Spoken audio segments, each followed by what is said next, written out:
तर राज्यातील 17 लाख कर्मचाऱ्यांनी आपल्या विविध मागण्यांसाठी संप पुकारलाय। याचा सर्वात मोठा फटका महसूल विभागाला बसलेला दिसतोय।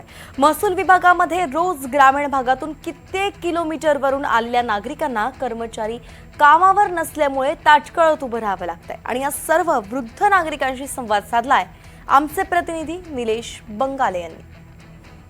21 एप्रिल पासून राज्यातील तब्बल 17 लाख कर्मचारी जे आहेत हे बेमुदत संपावर गेलेले आहेत। त्यांच्या विविध मागण्या आहेत आणि आता या मागण्यांना रास्त धरून जे आहे ते सर्वसामान्य नागरिकांचा आता समस्या वाढताना दिसत आहे। खरं म्हणजे आता प्रत्येक ग्रामीण भागातून नागरिक तहसील कार्यालय असो किंवा अन्य कोणी विभागामध्ये असो, आरोग्य यंत्रणा पण सध्या सोडलेली आहे। या सर्व यंत्रणेचा आता तिथे स्थानिक कर्मचाऱ्यांवर ताण पडताना दिसत आहे। आता जे कर्मचारी संपावर आहेत त्यातील महसूल कर्मचारी आपल्यासोबत आहेत, त्यांच्या मागण्या काय आहेत आपण जाणून घेऊया।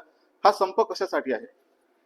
यापूर्वी आम्ही आमच्या मागण्या संदर्भात संप पुकारलेला होता। त्या संपामध्ये आमची प्रमुख मागणी होती की जे जुनी पेन्शन योजना आहे ती पूर्ववत चालू करावी।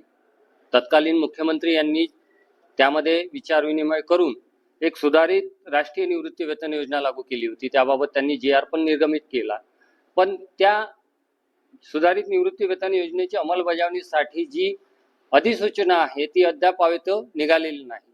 58 वर्ष आम्ही सेवा करून आम्हाला जर सेवानिवृत्तीनंतर पेन्शन मिळत नसेल तर त्या न्याय हक्कासाठी आम्ही या ठिकाणी संप पुकारलेला आहे। एकंदरीत तुमच्या मागण्या किती आहे, कोणत्या आहे?